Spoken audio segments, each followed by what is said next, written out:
masih memberikan kesempatan kepada kami untuk kami boleh memuji, memuliakan nama-Mu. Dan hati kami seperti tanah yang subur untuk Engkau isi dengan benih-benih daripada firman-Mu. Mari Tuhan bersabdalah kepada kami melalui hamba-Mu yang sepenuhnya bergantung kepada Tuhan. Supaya kami boleh semakin mengerti Tuhan di dalam pembentukan keluarga-keluarga kami. Terima kasih Bapa, berfirmanlah karena kami siap mendengarkan. Hanya di dalam nama Tuhan Yesus Kristus kami berdoa dan mengucap syukur. Haleluya. Amin. Amin. Shalom. Amin. Paling kenceng. Haleluya. Bapak Ibu dikasihi Tuhan. Pada saat minggu ini kita akan berbicara mengenai bagaimana mengelola perbedaan supaya pernikahan kita menjadi kokoh dan kuat. Hari ini juga GBI mencanangkan bulan keluarga selama bulan Juni. Maka itu kita semuanya dididik melalui firman Tuhan ini supaya kita sama-sama menjadi keluarga yang kokoh. Baik, mari kita buka di dalam Markus pasal yang ke-10 ayat yang ke-6. Markus pasal yang ke-10 ayat yang ke-6. Saya baca hanya satu ayat. Sebab pada awal dunia Allah menjadikan mereka laki-laki dan perempuan. Sebab pada awal dunia Allah menjadikan mereka laki-laki dan perempuan. Bapak Ibu dikasihi Tuhan, sejak awal dunia sudah diciptakan adanya perbedaan. Yaitu antara laki-laki dan perempuan, ya. Nah, awalnya sebuah perbedaan itu tidak jadi masalah dalam sebuah keluarga. Tetapi berjalannya seiringnya waktu, maka akan tampaklah perbedaan itu sedikit demi sedikit. Kalau orang Jakarta ngomong keluar aslinya, tidak seindah warna aslinya. Kalau dulu seperti film, semuanya serba biru, dikit-dikit salah minta maaf. Semua disembunyikan, takut ketahuan. Tapi pada saat berjalannya waktu dalam pernikahan, maka dikatakan dikit demi sedikit keluar aslinya. Saudaraku, ada yang bilang bahwa perbedaan itu merupakan suatu berkat. Tetapi banyak juga orang mengatakan bahwa perbedaan itu awal dari segala sesuatu. Kalau kita lihat sebuah partai, pecahnya koalisi partai, kisruhnya di tubuh PSSI ya, kemudian terjadinya perceraian suami dan istri. Itu biasanya alasannya karena perbedaan. Karena enggak nyambung lagi, karena enggak satu visi lagi, karena satu hal dan lain sebagainya. Saudaraku, dari awal kita sudah berbeda. Ini kita harus tangkap. Menyamakan sebuah perbedaan bukan persoalan yang mudah. Karena belum tentu menjadi solusi, karena sebuah perbedaan bukan untuk disamakan. Ingat, perbedaan bukan untuk disamakan, tetapi dikelola. Kita wanita dan kita laki-laki dan perempuan itu bukan menjadi satu hal yang membuat kita berbeda, tapi harus dikelola. Saudaraku, dalam suatu pembentukan hubungan sebagai satu keluarga, memang kita merindukan adanya bahagia, ya. Keluarga yang bahagia, keluarga yang ideal, keluarga yang merasakan sukacita. Tetapi Bapak Ibu, tujuan pernikahan bukan itu. Kalau itu dapat puji Tuhan, dan memang kita itu rindu, tapi tujuan pernikahan kita yaitu adanya suatu pertumbuhan. Supaya pernikahan kita bahagia, supaya hidup kita bahagia, ya, harus ada pertumbuhan. Kalau tujuan kita pernikahan hanya cuma untuk tujuan bahagia toh, maka Bapak Ibu hidupnya paling gak bahagia. Kenapa? Karena kita akan menuntut kepada siapa? Kepada pasangan kita. Kita menuntut kepada siapa? Ke anak-anak kita. Kita tidak sadar, kita tidak menuntut kepada diri kita sendiri, tapi menuntut orang lain supaya keluarga ini bahagia. Memanipulasi pasangan untuk membahagiakan dirinya. Maka kalau dia tidak merasa bahagia, maka kita akan menyalahkan pasangan kita. Jadi satu pernikahan adalah satu pertumbuhan Bapak Ibu. Bagaimana dalam satu pernikahan itu menyatukan dua sifat yang berbeda, mengelola perbedaan itu bersama-sama dalam satu bingkai kearifan. Ya, jadi tujuan pernikahan adalah menyatukan dua sifat yang berbeda, mengelola perbedaan itu dalam satu bingkai kearifan. Pada saat nikah kita diberikan satu janji nikah, ya, di mana dikatakan tujuan pernikahan ada di situ Bapak Ibu. Artinya apa? Di situ dikatakan harus ada kesehatian, dikatakan harus sehati sepikir, harus setia dalam suka dan duka. Nah, kesetiaan itu yang susah, ya. Dalam keadaan susah dan duka, sehat ataupun sakit, dalam keadaan cukup ataupun kurang, dalam keadaan yang enak maupun yang tidak enak. Dikatakan janji itu harus bersama-sama dalam sebuah keluarga dikelola bersama-sama. Supaya bagaimana kita bisa setia dalam keadaan naik atau turun, itu sama-sama mengelola, yaitu siapa? Suami dan istri ini. Mungkin ada beberapa mitos yang mengatakan bahwa hanya pasangan yang pribadi yang sama maka akan dapat sama dan tinggal. No Bapak Ibu, kita enggak ada pribadi yang sama. Tidak ada pribadi yang sama dalam dunia ini. Saudara kembar pun itu beda. Jadi tidak ada yang sama. Jadi kalau orang ngomong bahwa orang yang sama bisa disatukan dan dapat tinggal bersama, itu tidak mungkin. Karena sudah dari awalnya dunia ini diciptakan ada perbedaan antara laki-laki dan perempuan. Jadi caranya bagaimana? Supaya keluarga kita boleh mendapatkan satu kebahagiaan, mendapatkan satu kekokohan dan kuat dalam rumah tangga. Yaitu mengelola perbedaan. Amin. Nah, memang mengelola perbedaan ini tidak instan, tidak langsung Bapak Ibu, butuh waktu. Butuh perjuangan. Jadi dalam sebuah keluarga Bapak Ibu untuk mencapai itu bukan hanya tugas daripada suami, bukan hanya tugas daripada istri, tapi semuanya mempunyai satu perjuangan yang sama untuk mau bahagia, mau kokoh dan kuat. Istri harus mempunyai peranan, suami harus mempunyai perjuangan, anak-anak pun juga harus mengalami perjuangan untuk berjuang bersama-sama supaya keluarga ini menjadi kuat dan kokoh. Nah, kita akan belajar caranya bagaimana sih supaya kita dapat mengelola keluarga itu supaya menjadi kuat ataupun kokoh. Yang pertama Bapak Ibu, saya kasih antara 5A atau 5M. Ya, kalau 5A bahasa Inggrisnya, kalau 5M bahasa Indonesianya. Tapi lebih baik bahasa Indonesianya aja. Ya, 5M. Yang pertama adalah mengakui. Harus sama-sama mengakui. Salah satu konflik yang terbesar, sumber konflik adalah minimnya pengenalan satu dengan yang lain. Maka itu di dalam sebelum pembinaan keluarga, Tuhan kasih yang namanya masa pacaran. Masa pacaran itu adalah masa di mana kita saling mengenal pasangan kita masing-masing. Jadi kalau perkenalannya singkat, itu pun juga tidak banyak mengenali dia. Apalagi kalau hubungannya jarak jauh. Karena apa? Karena bahasa surat, bahasa tulisan, itu beda sekali pada saat kita ada bersama, kita bisa lihat bahasa tubuh, bahasa mulut, bahasa perkataan dan bahasa tubuh. Susah untuk mengenali, semuanya masih serba di awang-awang.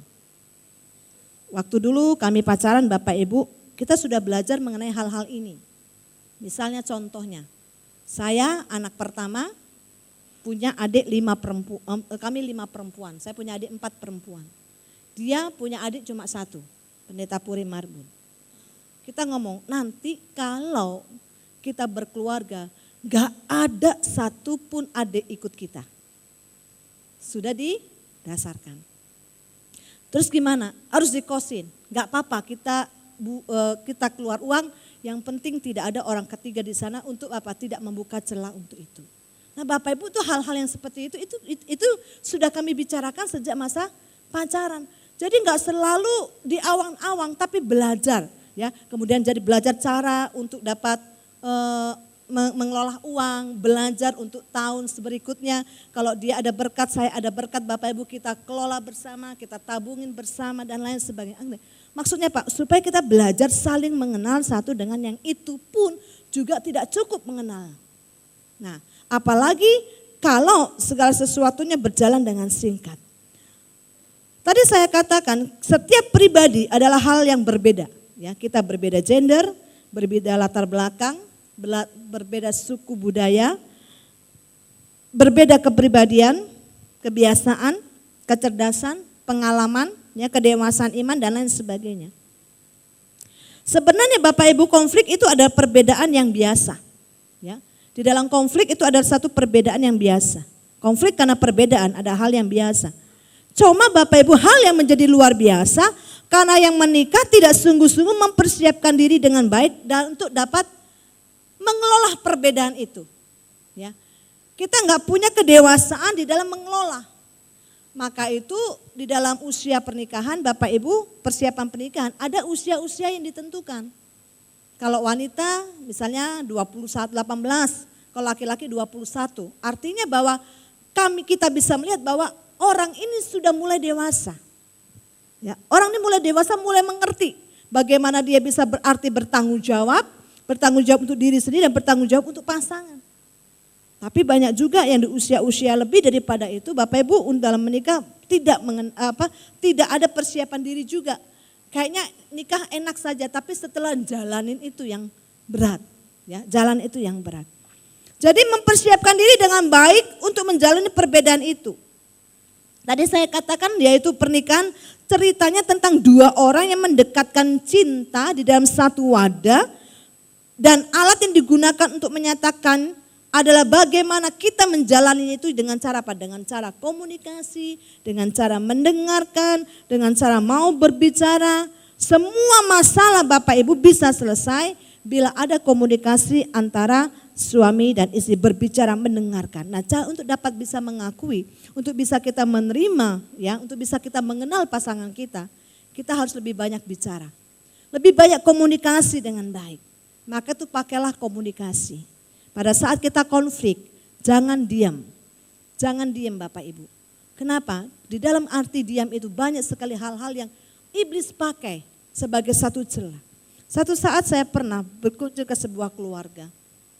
Tante itu kami kunjungin, kemudian ada suaminya riwari. Saya ngomong, tante itu om kok di sana, kok nggak ikut kita ke sini, ayo ngobrol-ngobrol. Biarin aja, kami sudah nggak ngomongan 1 bulan. Hah? Nah, sudah 1 bulan nggak ngomongan, terus gimana dong? Ngasih makan, ya udah saya kasih aja di situ, saya taruh aja di situ, nggak ngomong sampai sebulan ini. Terus saya tanya, Tan, bagaimana kalau sampai masalah ranjang gimana? Ya biarin aja, saya nggak kasih dan lain sebagainya. Saya ngomong, waduh gawat yang begini nih. Kalau diterus-terusin akan membuka celah yang luar biasa bagi suami istri. Dari ranjang yang nggak bagus, maka akan terjadi konflik yang bisa muncul. Jadi yang pertama, supaya pernikahan kita menjadi kokoh dan kuat, banyaklah mengenal pasangan. Mengenal pasangan bukan hanya waktu pacaran, tapi sampai selama-lamanya. Sampai 20 tahun, 25 tahun pernikahan, sampai selama-lamanya. Itu baru kita bisa mengenal pasangan kita. Ada satu hal yang miss Bapak Ibu, seperti contohnya. Ada suami istri waktu itu berulang tahun ke-25. Nah si suami itu ingin ngasih hadiah apa ya, semuanya dia sudah punya. Akhirnya dia ngomong gini, istriku kayaknya suka sekali makan yang namanya kepala ikan. Akhirnya Bapak Ibu dia pergi ke pasar, dia beli kepala ikan, 3 kepala ikan. Dia suruh pembantunya masak gulai ikan dengan maksud hati ingin memberikan hadiah itu kepada si istri supaya senang di hari ulang tahunnya. Nah ternyata Bapak Ibu setelah waktu sore ataupun makan malam, ternyata istri ngomong, aduh Pak, aku tuh gak suka kepala ikan. Loh, bukannya aku lihat kamu kalau makan sama anak-anak, setiap makan kamu yang habisin kepala ikan. Dia ngomong, Pak, masa kamu 25 tahun gak tahu aku sih Pak? Loh, karena aku tahu maka aku belikan kepala ikan. Dia ngomong, Pak, sebenarnya aku tuh gak suka kepala ikan Pak. Tapi karena anak-anak makan gak habis, sayang karena harganya sudah mahal, jadi aku habisin daripada kebuang-buang.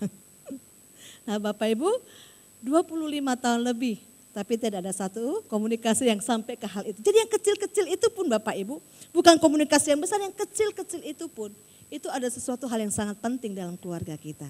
Kemarin kita diajarin bagaimana kita dating gitu ya. Dating bukan meeting pada saat kita bertemu dengan pasangan, tapi dating. Dating adalah apa? Membicarakan hal-hal yang gak penting, yang penting bicara. Dating ngomong yang gak penting, tapi yang penting ngomong. Maksudnya apa? Belajar mengenali, belajar kenal dengan pasangan kita masing-masing. Yang kecil-kecil itu biasanya kita lalai, tapi ternyata yang kecil-kecil itu bisa juga menimbulkan terjadinya sebuah konflik. Nah, yang kedua, bagaimana supaya kita bisa mempertahankan keutuhan rumah tangga kita? Tadi yang pertama adalah mengakui, mengenal pribadi pasangan. Yang kedua, menerima. Kita menerima pasangan kita harus menerima bahwa kita masing-masing Bapak Ibu memang dalam kehidupan kita ada yang namanya kekuatan dan kelemahan. Maksudnya bahwa semua manusia enggak ada yang sempurna. Bapak Ibu ngelihat rumah tangga yang lain, oh kayaknya sempurna banget ya wanita itu ya. Oh kayaknya sempurna banget, luar biasa. Bapak Ibu kita belum tahu dalamnya. Saya katakan bahwa setiap manusia punya kekuatan kelemahan.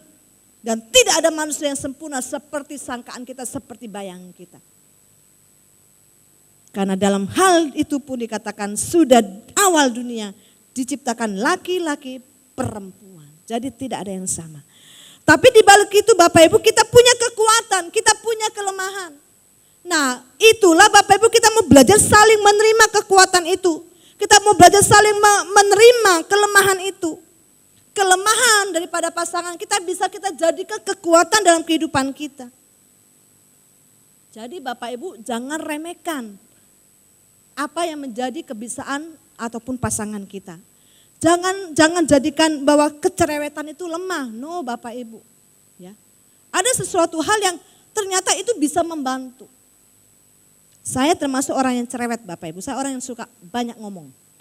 Tetapi saya tahu bahwa saya banyak ngomong itu tapi satu kekuatan bagi saya. Di mana saya bisa lebih kenal, lebih cepat kenal daripada suami saya.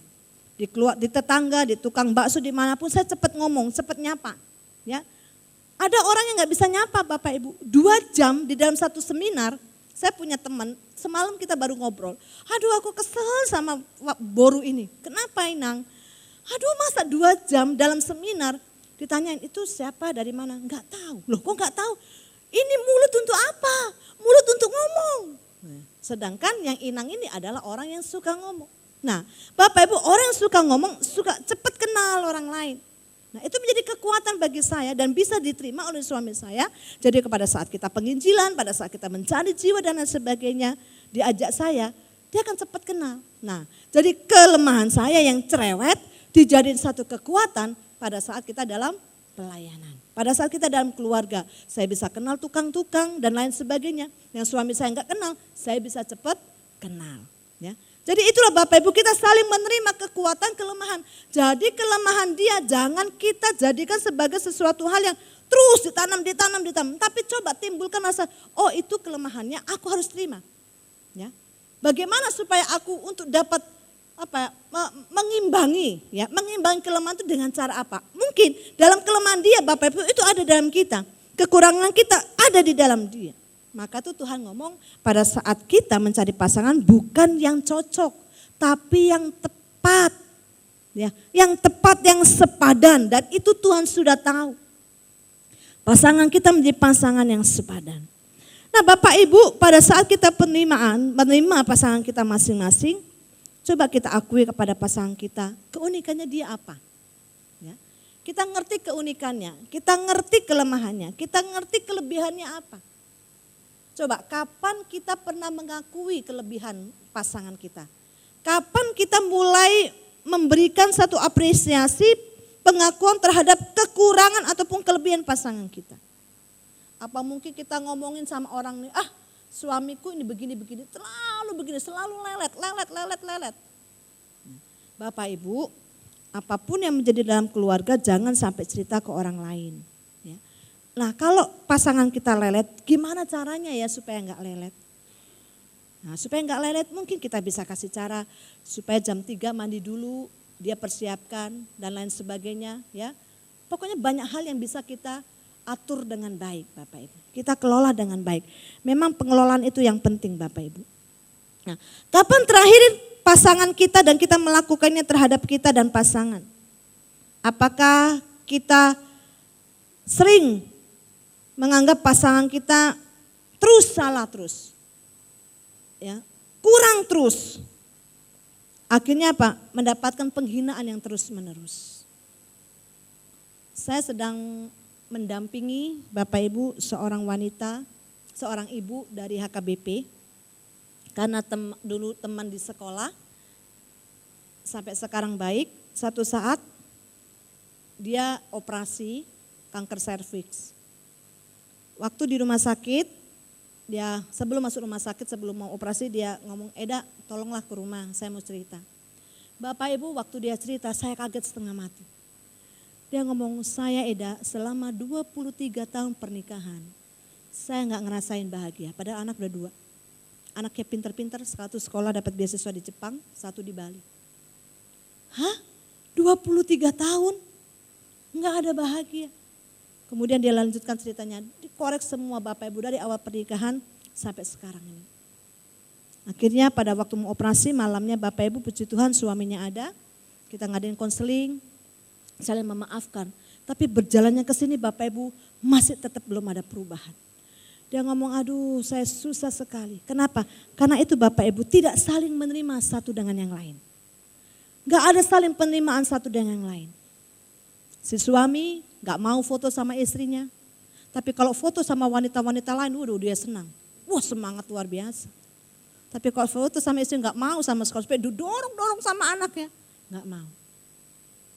Berdua, itu cuma hanya pura-pura. Untuk anaknya. Oh supaya anaknya lihat papa mama bahagia. Padahal dia ngomong, tahu nak, mama itu berdua sama papa gak pernah ngomong. Papa main gadget, main game, mama ngomong juga main game. Sampai sekarang berdua dia ngomong, aduh dah, aku udah capek dah, sudah semua apa yang kau saranin udah aku jalanin. Dan sekarang diem deh. Saya ajarin coba cara alihkanlah untuk masak-masak dan lain sebagainya. Dia ikutin Bapak Ibu, dia beli peralatan masak, dia ikut. Susah Bapak Ibu, kenapa? Karena ada dalam diri seorang pria ini tidak bisa menerima suami istrinya dengan baik. Dan segala sesuatunya disalahkan terus, salah. Dia sudah berbuat benar, salah terus, gak ada benernya. Dia ngomong sakit sekali. Bayangkan kasihan deh aku ini katanya. Akhirnya Bapak Ibu dia mendem salahnya itu, dia mendem kekesalannya itu sampai 23 tahun. Saya lihat Kak, kamu gimana kok bisa kena kanker serviks? Makananmu bersih, ya kan? Minummu bersih, saya tahu makannya dia bersih, minumnya air oksigen, air oksi, gak pernah minum yang lain. Kamu olahraga. Gak pernah makan sembarang di pinggir jalan. Dia ngomong apa? Karena dia mendem 23 tahun aku gak pernah dianggap sama suamiku. Dan berjalan dengan waktu Bapak Ibu memang saya lihat. Tidak ada satu hal pun yang dia bisa terima dari istrinya sampai sekarang ini. Nah Bapak Ibu dikasih Tuhan. Kalau hal itu ada dalam keluarga kita.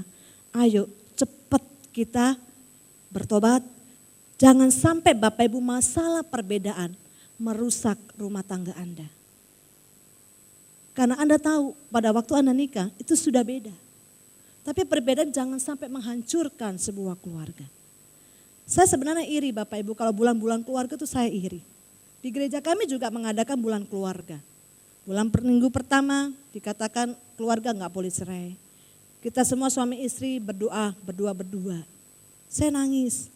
Kenapa saya ngomong? Bersyukur dikasih pasangan. Bersyukur masih ada pasangan hidup. Ya, hidup sendiri tidak enak. Hidup sendiri itu sangat susah Bapak Ibu, berat sekali. Tapi rencana Tuhan itu indah. Tapi kalau hari ini Anda masih dipercaya ada pasangan, jangan sampai pasangan itu hancur gara-gara perbedaan. Yang sudah puluhan tahun berumah tangga hanya gara-gara hal yang kecil, perbedaan yang kecil, Anda menjadi cerai. Tapi bagaimana kita mengelola perbedaan itu, belajar, maka itu proses daripada berkeluarga, bertumbuh belajar sampai selama-lamanya. Gak akan diketemukan kebersamaan, gak ada. Semuanya pasti beda. Tapi mengelola kesamaan itu yang, perbedaan itulah yang membuat kita akhirnya menjadi kokoh dan kuat. Saudaraku, kapan terakhir Anda untuk bisa menerima pasangan Anda masing-masing?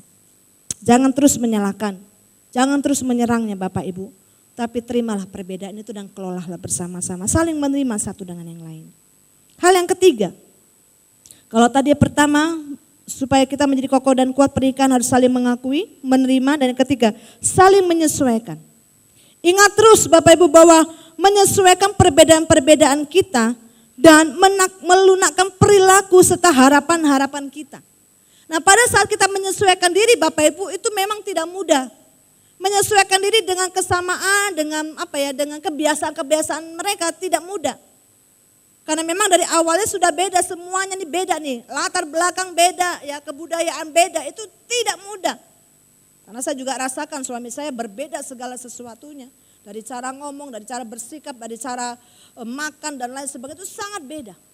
Tetapi kami tidak menemukan satu hal yang membuat kok susah banget ya perbedaan, enggak. Kenapa? Belajar saling mengerti.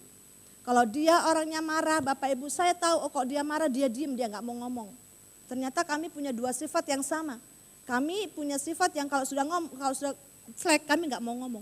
Tapi Bapak Ibu kami punya satu hal bahwa pada saat kami konflik, siapapun yang memang dijamah Tuhan, kita mau belajar saling apa? Sebelum matahari terbit, kita sudah saling say hello.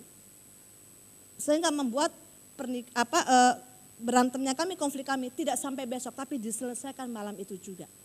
Dan semakin kami mengerti, oh ternyata suamiku nih orangnya gini nih. Kalau diklik itunya dia nggak suka.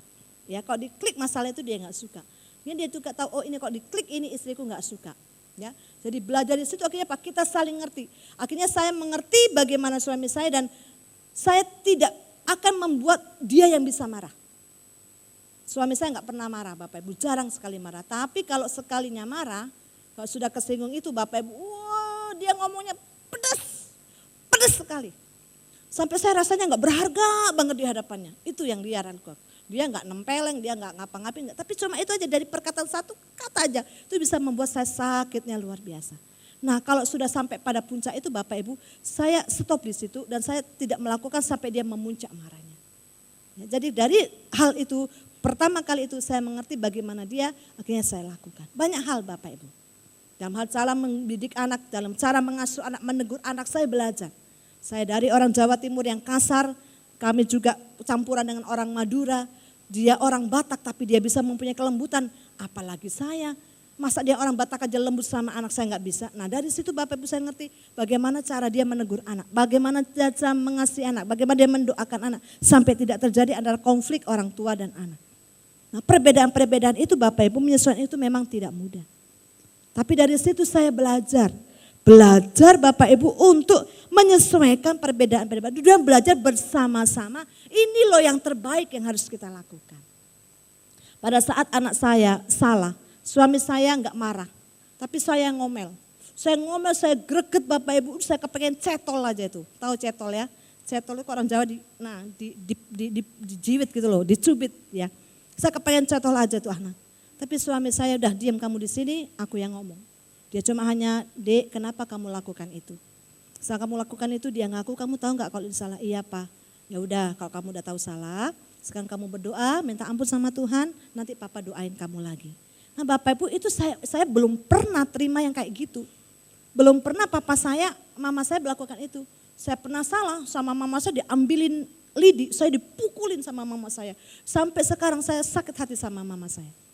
Kenapa? Karena itu mendarah daging dalam hati saya salah sedikit dipukulin luar biasa. Nah waktu saya melihat anak saya begitu Bapak Ibu, saya ingin melakukan hal yang sama. Tapi setelah saya lihat suami saya, oh begini toh caranya menghadapi anak. Dan itu saya tangkap Bapak Ibu. Nah setelah suami saya meninggal, waktu anak saya salah, saya lakukan yang sama seperti suami saya. Saya enggak emosi, memang waktu itu saya emosi tapi saya lari ke kamar. Saya lari ke kamar, saya berdoa Tuhan Yesus, saya kesel sama anak saya. Saya sudah begini-begini tapi anak saya kok ngelakuin yang begini. Tuhan hari ini lembutkan hati saya mau ngomong sama anak saya. Tuhan tolong supaya emosi saya dihilangkan Tuhan, supaya emosi saya diturin Tuhan. Dan setelah saya siap Bapak Ibu, saya hampirin anak saya bicara seperti suami saya dan terjadilah hal yang indah. Dan itu saya lakukan sampai sekarang, karena saya dulunya begitu, maka saya belajar gitu saling menyesuaikan ya. Nah pada saat kita bisa menyesuaikan perbedaan-perbedaan itu Bapak Ibu, maka akan sangat membantu kita dalam menangani perbedaan-perbedaan yang ada. Jadi kita ada, loh kok begitu sih, harusnya begini nih, harusnya begini. Tapi kita ambil yang baik Bapak Ibu, ambil yang baik, yang mana yang terbaik kita bisa komunikasi untuk melakukan hal-hal yang ke depan. Nah di dalam penyesuaian itu Bapak Ibu ada 3 macam harapan yang dapat menjadi potensi konflik dalam pernikahan kita. Yang pertama ada harapan-harapan dalam diri kita ataupun pasangan kita ada harapan-harapan yang tidak realistis. Misalnya nih, istri kepengen suaminya setinggi Ronaldo ya. Padahal suaminya nyata-nyata tingginya cuma 165 cm. Satu saat Bapak Ibu, saya pernah nanya dengan Ibu Lis Bonar Mangunsong ya. Dia orangnya tinggi sekali. Dia punya suami pendek. Dia dulu ngomong gini, saya dulu waktu mau cari jodoh, saya berdoa sama Tuhan. Saya tulis kriterianya. Seorang insinyur dari ITB. Waktu dulu Bapak Ibu ITB itu wow sekali. Ya, mahasiswa ITB itu wow sekali. Termasuk Bapak Ibu yang tadi saya ceritakan pasangan suami istri. Saya ngomong, Kak, kenapa kok sampai kawin sama abang itu? Cuma satu alasannya, karena dia lulusan ITB, Dek. Jadi dia kepengen punya cowok yang lulusan ITB, kayaknya wah hebat, kaya. Gak taunya begini nih. Maka tuh dia bilang sama anaknya, Dek kalau kamu nikah besok jangan keinginanmu ya, keinginan Tuhan. Nih mama buktinya.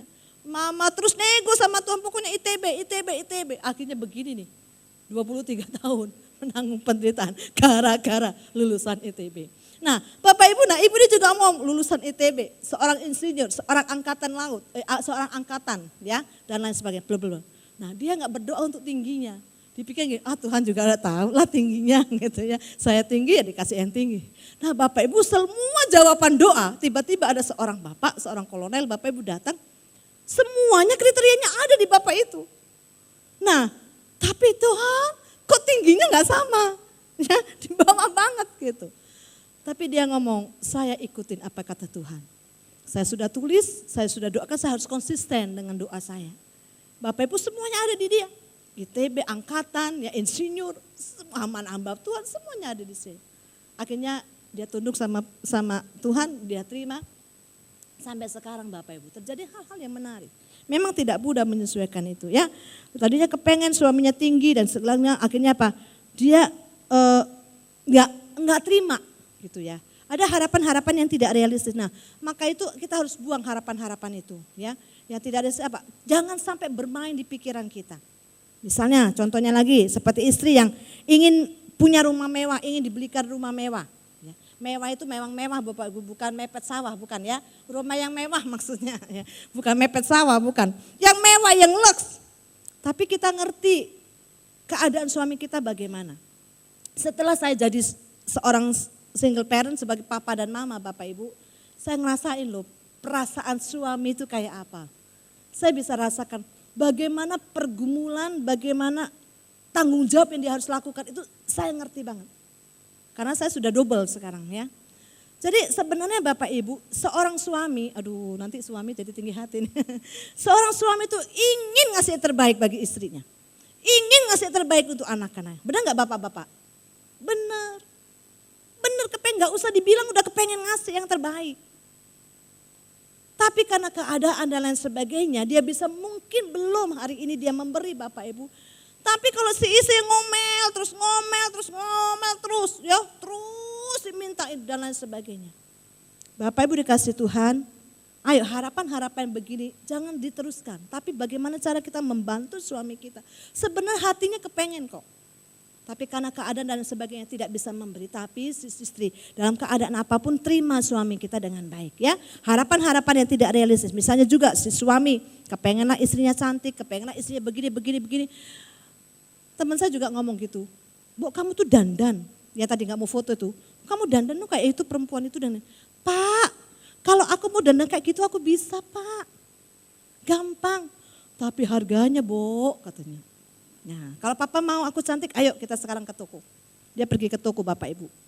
Pergi ke toko. Nah, yang mana Pak yang cantik menurut kamu Pak? Yang ini, oke Pak.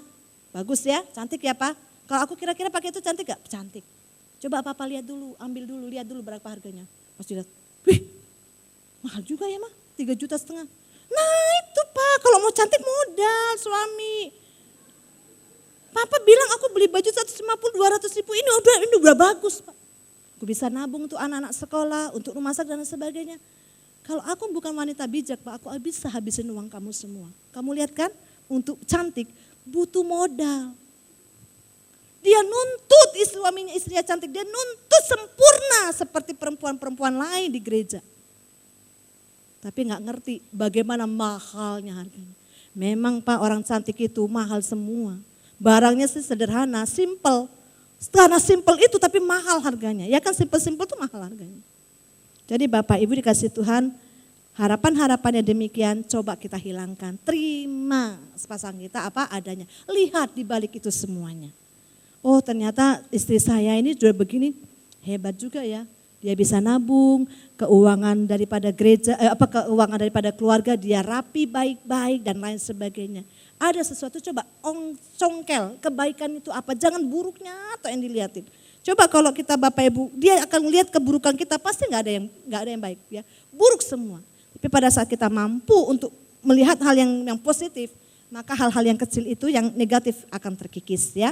Kemudian ada harapan-harapan tersembunyi, misalnya suami atau istri berharap suaminya meninggal supaya bisa nikah lagi dan lain sebagainya. Aduh ini jangan sampai lah ya, aduh amit-amit dijauhkan daripada Tuhan ini ya, dari kita ya. Harapan-harapan yang tersembunyi demikian, mungkin karena kesel Bapak Ibu. Saya punya teman meninggal suaminya, dia ngomong gini sama saya, Bu aku bersyukur loh Bu suamiku meninggal. Hah? Kaget saya, Ci mah gila ketemu. Iya saya bersyukur Bu, kenapa? Kenapa Ci? Saya selama nikah Bu, saya gak ngerasain ya namanya, aduh dari awal nikah saya mah dipukulin terus.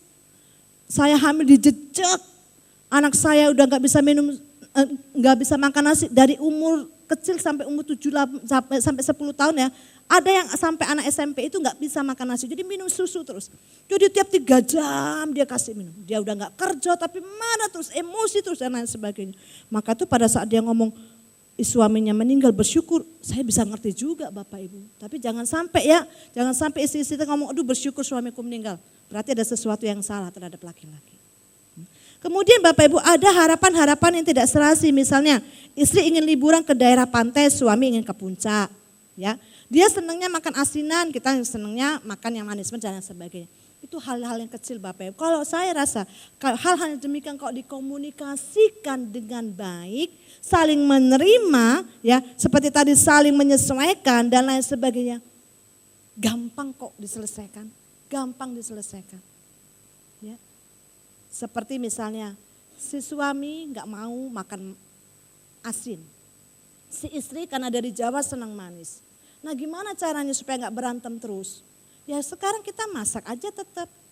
Tapi kita kasih garam di sampingnya. Ada tempat kecil kasih garam. Kalau papa kurang garam, kurang asin, ambil garam masukin sini. Nah, itu kan jadi kan nggak ada konflik.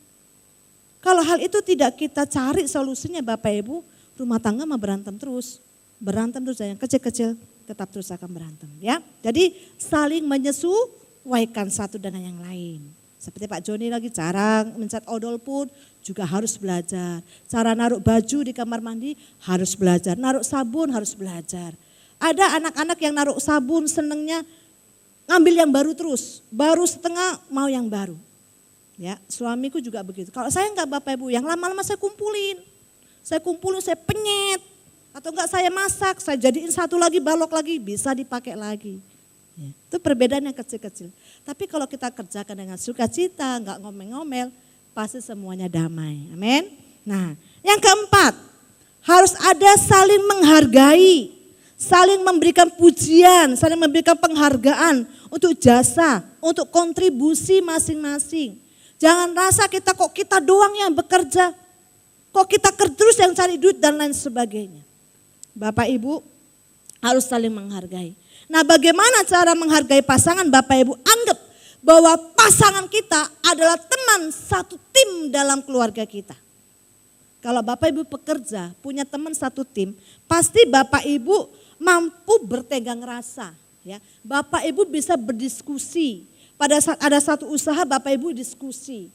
Nah pada saat diskusi itu ada sesuatu pendapat, waktu dikeluarkan, dia mengeluarkan pendapat, teman bisnis kita, maka orang yang lain satunya temannya akan saling mendengar. Pendapatnya salah, tidak marah, tapi menghargai pendapat itu. Ya, ada keputusan-keputusan apa? Dibuat bersama-sama, berjuang bersama-sama supaya apa? Perusahaan itu maju, usaha itu maju. Pada waktu diskusi gak saling tegang, tapi saling menghargai, berusaha mendengarkan pasangan, bersikap ramah. Kenapa? Kita teman satu tim. Kata firman Tuhan, kita itu ada teman seperjanjian. Kalau perjanjian berkat Tuhan itu mau datang, kita jadi teman seperjanjian. Nah kalau kita jadi musuh dalam perjanjian itu, maka hal itu tidak akan terjadi. Keluarga kita, pekerjaan kita tidak akan berjalan dengan baik. Maka itu anggap bahwa pasangan kita adalah teman satu tim dalam keluarga kita. Sehingga apa? Pada saat kita dalam satu tim itu kita bisa saling berdiskusi. Saling mendengarkan. Kita diberikan kuping dua untuk saling mendengarkan. Jangan sampai mempunyai sikap saling merendahkan satu dan yang lain.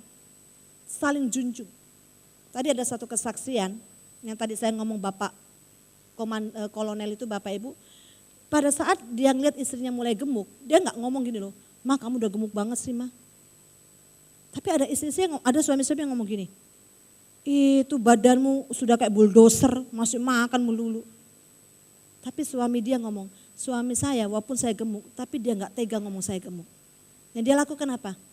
"Ayo kita lari yuk hari ini, kita jalan pagi besok ya." Kalau belum lurus-lurus dia ngomong, "Besok kita tambahin lagi gerak jalannya, kita pergi ke mall jalan-jalan dan lain sebagainya." Nah Bapak itu tuh menghargai, saling menghargai, tidak rasa, "Lu gemuk banget lu, waduh begini-begini, makan terus dan lain sebagainya." Ya, jangan saling mengucapkan kata-kata yang pedas, tapi coba belajar mengucap terima kasih. Dalam hal apapun, belajar mengucap terima kasih. Sampai masalah seks Bapak Ibu. Pada saat sudah dalam bermain seks, coba ucapkan selamat, terima kasih Pak, terima kasih Ma. Bapak Ibu itu adalah saling menghargai satu dengan yang lain. Ya, jadi pada saat kita bisa menganggap pasangan kita satu tim, maka sama seperti dalam pekerjaan bisa saling minta maaf, tidak rasa susah banget minta maaf ya. Semuanya bisa dikerjakan bersama-sama ya, saling bagi tugas. Nah pada saat saling bagi tugas tuh Bapak tuh indah sekali, semuanya berjalan dengan baik dan lain sebagainya ya. Jadi teman pasangan kita adalah satu tim. Nah yang kelima Bapak Ibu, tadi yang pertama saling mengakui, menerima, menyesuaikan, menghargai. Yang kelima adalah merasakan bersama. Pasangan-pasangan yang unggul adalah pasangan yang telah belajar berbagi pergumulan dan kesuksesan bersama-sama. Bukan sekedarnya tercukupi materi, namun kebutuhan batinia. Seperti apa? Rasa dimengerti, rasa dihargai ketika sukses maupun gagal dan sakit akan sangat melengkapi kebahagiaan pasangan. Saya pernah ngomong gini sama suami saya, "Pak, kalaupun saya harus tinggal di atas pohon, saya nggak apa-apa, asalkan berdua." Maksud saya gini Bapak Ibu, nggak usah terlalu ngoyo cari uang yang kayak bagaimanapun. Tapi kalau keluarga kita nggak bahagia untuk apa? Saya mensupport dia, katakan kalaupun sampai kita tinggal di pohon nggak apa-apa, yang penting kita berdua. Bersama-sama melalui berdua merasakan bersama. Dari yang sakit ya sampai keberhasilan sama-sama dilakukan. Bagian saya ini, bagian suami dan lain sebagainya. Ingat pada saat kita janji nikah kita katakan apa? Pada waktu kaya atau miskin, pada waktu sehat ataupun sakit. Nah Bapak Ibu merasakan bersama, jangan pada waktu sakit kita lupa dan lain sebagainya. Maka itu Bapak Ibu pada saat saya melayani orang sakit, saya selalu mengucapkan untuk orang sakit, "Bu, belajar mengucap syukur." Pada saat berdoa mengucap syukur. Gimana bisa Bu Liana, orang saya dalam keadaan sakit mengucap syukur? Banyak alasan untuk mengucap syukur Bu. Contohnya, Ibu ada di rumah sakit ini, mengucap syukur. Masih ada pasangan yang menghargai, yang menemani. Ada anak yang menemani. Ada keluarga yang memberikan rumah sakit yang bagus. Gak banyak loh orang-orang yang punya hal yang kayak demikian. Pada saat ibu-ibu mungkin dari tua, terima kasih karena ada anak-anak yang masih mau perhatian. Banyak loh orang-orang tua yang terlantar. Terima kasih untuk pembantu, ya walaupun dia dikasih pembantu, mengucap terima kasih. Walaupun itu pembantu perlu dibayar, siapa yang bayar? Anak-anak. Jadi tidak ada alasan untuk tidak bersyukur. Tidak ada alasan untuk tidak berterima kasih. Banyak hal untuk kita mengucap syukur. Nah Bapak Ibu, pada waktu sehat ataupun kaya mengucap syukur. Belajar bersama-sama, bantu suami. Dukung suami pada saat dia mengalami kejatuhan. Pada saat mengalami sesuatu kesuksesan. Suami pun jangan lupakan istri. Jangan lupakan istri. Tapi nikmati bersama-sama. kebiasaan kami Bapak Ibu kalau makan ini saya punya kebiasaan juga repot ya. Kalau waktu makan saya nggak beli misalnya Kentucky. Saya makan saya nggak beli. Anak kami 3, 4 sama suami kalau beli Pak beli 4 aja. Saya makan remah-remahnya anak ya. Kalau anak makan kan mintanya yang dagingnya gede-gede. Habis itu makan kan nggak semua habis. Jadi itu yang saya makan. Bapak Ibu suami saya ngomong gini, "Mah, kebiasaan itu nggak boleh dilakukan. Makan aja. Mama sama-sama kok kita kedudukan levelnya sama. Kenapa harus itu? Kalau memang nggak habis ya udah, mungkin kita bisa bungkus atau kita bisa buang dan lain sebagainya. Tapi jangan sampai roh itu yang membuat engkau jadi gimana? Jadi rendah gitu. Kemudian Bapak Ibu, saya punya pasangan ini baik sekali ya. Pada saat dia pergi jalan-jalan, pada saat dia pergi keluar kota, anaknya dibeliin satu-satu. Tapi saya lebih dari oleh-olehnya anak-anak. Saya bisa dibeliin tas, bisa dibeliin tas 3 ya dan lain sebagainya. Jadi beda. Kalau misalnya pergi dia diajak ke makan oleh mahasiswa-mahasiswa di tempat yang belum pernah saya makan, dia pasti sudah punya di itu pikirannya. Saya mungkin sebulan depan saya akan bawa istri saya. Kalau kita makan bersama, dia gak akan layani anak-anak. Dia layani saya dulu. Kalau kita kan beda kan. Lu mah udah tua, udah gede, udah bisa ngelayan sendiri. Anak kita yang dilayani, disuapin. Padahal itu salah. Pasangan kita yang harus didulukan. Dan saya lihat Bapak Ibu, dia terus mendahulukan saya daripada anak saya. Saya ngomong, gak boleh begitu. Jadi dia ngerasa saling jadi saingan ya. Maka itu saya belajar dimanapun saya harus mengutamakan dia daripada anak-anak saya. Saya layani dulu, baru layani anak-anak. Karena saya lihat contohnya dia lakukan itu untuk saya. Jadi saya lebih dianggap lebih daripada anak-anak. Bukan anak-anak nggak berharga bukan. Tapi bagaimana perlakuan kita kepada pasangan kita itu Bapak Ibu menjadikan satu. Karena kita kan 2 jadi 1.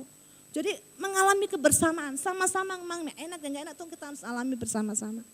Kenapa janji komitmen kita pada saat sehat, kaya ataupun miskin semuanya harus kita lakukan. Janji itu gak pernah salah Bapak Ibu. Tapi yang sering salah adalah pada saat komitmen kita kurang untuk menjalani itu. Ya, kurang komitmen. Padahal sudah jelas-jelas pada saat kita berjanji harus setia dalam segala hal. Tapi komitmen kita berkurang. Nah bukan janjinya yang salah, tapi komitmen kita yang berkurang. Jadi kalau pada saat konflik Bapak Ibu coba ingat-ingat ya waktu masa pacaran. Gimana susahin dapetin pasangan kita itu. Ya, udah sampai lautan kuseberangi, ya api, kobaran api kita tempuh dan lain sebagainya. Cuma puisi aja ya. Tapi pada saat ada badai dan lain sebagainya kita bisa tinggalin. Tapi ingat Bapak Ibu pada saat masa pacaran bagaimanapun kita menyediakan telinga kita. Betul ya? Lama perjalanan ditempuh Bapak Ibu. Sampai perjalanan jauh pun dia tempuh demi pasangan. Ya, semuanya menunjukkan hal yang indah-indah. Aduh, peduli banget. Saya juga lagi dampingin seorang wanita single parent Bapak Ibu, dia punya 1 anak. Lagi demam cinta. Dia lagi demam cinta, nggak tahu saya tuh demam cinta atau dia juga kena guna-guna daripada si perempuan ini, perempuannya lebih tua 5 tahun ya. Sampai dia sudah lupa daratan semua Bapak Ibu. Si cewek sakit, dia ambil uang tabungan mamanya dari berapa belas juta sampai sekarang tinggal 700.000. Kemarin ketahuan akhirnya pasangannya ini sama bapak pendetanya dipulangkan ke daerah timur. Gak tanya, Bu, ini Bu ada ketinggalan baju katanya. Rupanya baju, tuker-tukeran baju Bapak Ibu antara cewek. Di baunya yang masih keringatnya dia tuh Bapak Ibu, cium-cium terus. Sampai gak kekejar, lupa daratan sama sekali. Saya ngomong, aduh. Saya ngomong itu ya, kalau namanya mabocin, semuanya peduli. Dibilang sama mama gak usah ke rumah sakit nak, dulu waktu mama sakit kamu gak jaga. Sekarang pacar sakit kamu belain, gak kerja, belain si pacar. Saya ngomong itulah cinta ya, semuanya jadiin indah. Tapi belum tentu pada kenyataannya.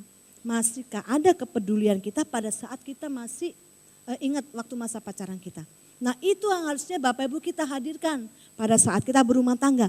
Hal-hal apa yang kita lakukan dalam pasangan kita pada saat kita pacaran, kita lakukan untuk rumah tangga kita. Jadi gak ada omongan, Bu dulu dia baik banget Bu, dulu dia begini-begini. Saya punya kenalan juga Bapak Ibu, itu lucu sekali.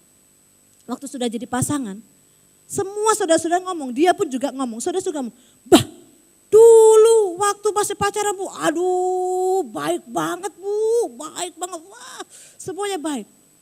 Ya ampun sebulan nikah, tariknya kelihatan semua, bukan sedikit-sedikit, semua tariknya kelihatan. Beda banget semuanya. Jadi wanita yang gaung gitu ya, yang kasar begitu. Istri suaminya langsung seret ditarik dari persaudaraan dan lain sebagainya. Dulu Bu baiknya minta ampun, tapi sekarang beda sama sekali. Bapak Ibu dikasih Tuhan, ayo coba kita tetap ingat ya bagaimana pacaran kita, kepedulian pada waktu pacaran dan lain sebagainya. Kita lakukan di dalam rumah tangga kita. Jangan ada pupus ya. Kalau lagu ciptanya Dani itu munajat cinta ya, pupus, jangan pupus cintanya. Terus dikobarkan dan juga kita lakukan dalam kehidupan berkeluarga ya. Coba kita saling memuji, saling menghargai, menunjukkan kepedulian kepada dia, kerelaan ya. Kok dulu rela naik motor, rela menjalankan itu semua. Setelah berumah tangga pun sama Bapak Ibu, berkorban sedapat mungkin bisa memberikan pujian-pujian yang indah ya. Pujian itu vitamin jiwa Bapak Ibu, dan wanita itu senang dipuji. Ya, wanita itu senang dipuji. Jadi kalau Bapak Ibu diberikan pujian, ibu-ibu diberikan pujian, hargai pujian itu. Ya, saya ingat waktu Mail, sopir gereja di sini ngomong, Bu, dulu Sugi itu pembantu kami, terus dia nikah sama Pak Mail. Bu, istri saya begini-begini Bu, ya coba dipuji. Contohnya gimana Bu? Ya coba yang sekecil-kecilnya begini-begini. Besoknya dia ngomong, Bu aku udah puji suami istriku Bu. Terus dia jawabnya apa? Dia jawab, pret. Saya telepon Suginya, Sugi kalau suamimu muji Bu, jangan digituin, udah ketawa, coba hargai ya. Kadang-kadang istri, mungkin dia ngelakuin itu kenapa Bapak? Karena suami jarang muji. Jadi waktu dia muji dia kaget, pret katanya, bah ada apa ini gitu kan. Coba Bapak Ibu kalau sering muji ya, asik gitu ya. Jadi seringlah kasih pujian karena vitamin J dia lebih berbunga-bunga dan lebih melayani dengan baik sekali. Nah Bapak Ibu, itu harus kita lakukan pada saat kita berumah tangga ya, supaya keadaan kita menjadi kokoh. Nah bagaimana dengan sekarang Bapak Ibu, apakah kita tetap bisa menghargai pasangan kita masing-masing? Atau kita lebih banyak membuat kekeliruan pada pasangan kita? Membuat penderitaan, buat luka atas pasangan kita, jangan sampai ya. Karena kita teman satu tim, maka kita harus saling di antara sesamanya. Tadi saya katakan kita tidak sedang mencari pasangan yang cocok, tapi pada pasangan yang tepat ya. Bapak Ibu, kalau cari pasangan yang cocok memang gak ada Ibu. Mungkin kita ngomong sama pasangan, atau pasangan ngomong sama kita, dia mah bukan tipeku. Dia mah bukan tipe, memang gak ada yang seperti kita tipekan Bapak Ibu. Ya, tipe pada saat pasangan pacaran oke kelihatan, waduh tipe saya begitu, wah saya ingin yang begini, saya ingin begini, tapi berumah tangga ya kok beda, padahal katanya sudah tipe dia.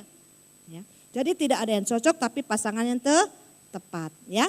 Nah untuk melakukan kelima hal itu tadi Bapak Ibu, yaitu yang pertama mengakui, menerima, menyesuaikan dan juga menghargai serta merasakan bersama, harus ada yang kita lakukan, yaitu kita harus melakukan pekerjaan saling. Ya, harus melakukan pekerjaan saling. Jika kita bayangkan tong air yang penuh dengan air di dalamnya, maka air itu ibarat berkat pernikahan yang melimpah. Air sebanyak apapun dalam wadah tong tidak akan tercurah jika keran air itu tidak dibuka. Ya, jadi dalam keluarga kita Bapak Ibu harus ada pekerjaan saling. Yaitu yang pertama kita harus saling mengakui, saling menerima, saling menyesuaikan, saling menghargai, saling. Jadi antara suami dan istri harus mengerjakan bersama-sama, berjuang bersama-sama. Demikian pula anak ya, saling menghormati, saling mengampuni dan sebagainya. Jika cuma salah satu saja pasangan yang melakukannya, maka berkat itu tidak akan tercurah. Kenapa? Pasti masih terjadi adanya konflik-konflik dalam rumah tangga. Nah Bapak Ibu, saya mau berikan tips untuk suami. Bila terjadi perbedaan pendapat, sang suami ayo bersabar ya, menahan diri dari segala bentuk kekasaran dalam perkataan, dalam perbuatan. Jangan sampai menampar, jangan sampai terjadi KDRT. Tetaplah baik, tetaplah lemah lembut terhadap pasangan. Karena manusia, wanita ini itu adalah makhluk Tuhan yang paling lembut yang Tuhan ciptakan. Ya. Kemudian jadilah yang pendengar yang baik pada saat istri Anda menyampaikan pendapatnya. Berikan kesempatan pasangan itu untuk menyelesaikan argumentasinya, jangan dipotong. Kalau istri ngomong jangan dipotong, dengerin aja suami-suami. Ya, walaupun kau capek coba belajar denger sampai dia selesai melakukan segala sesuatunya. Gak perlu disela, gak perlu berdebat, dengerin aja, cukup itu yang dikerjakan ya.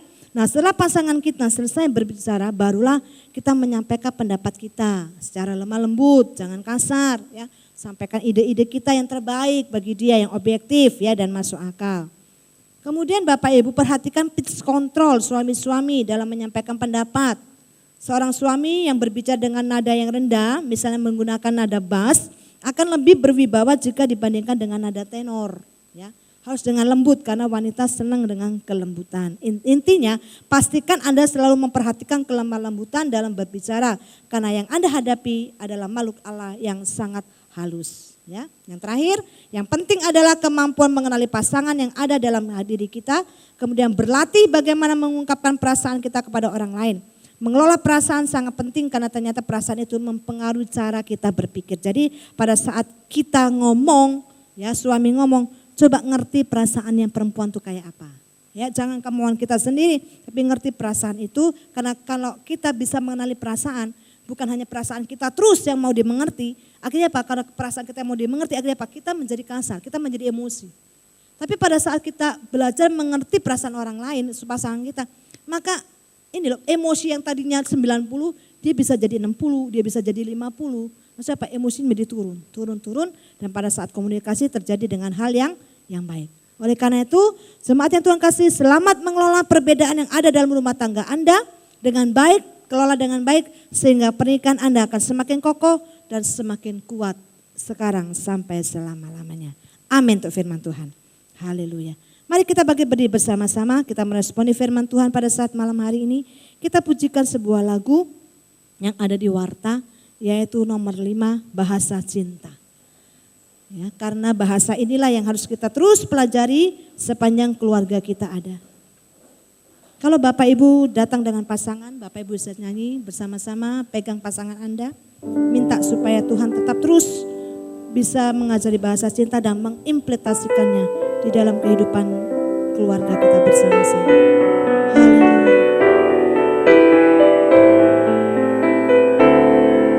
Ajarilah kami.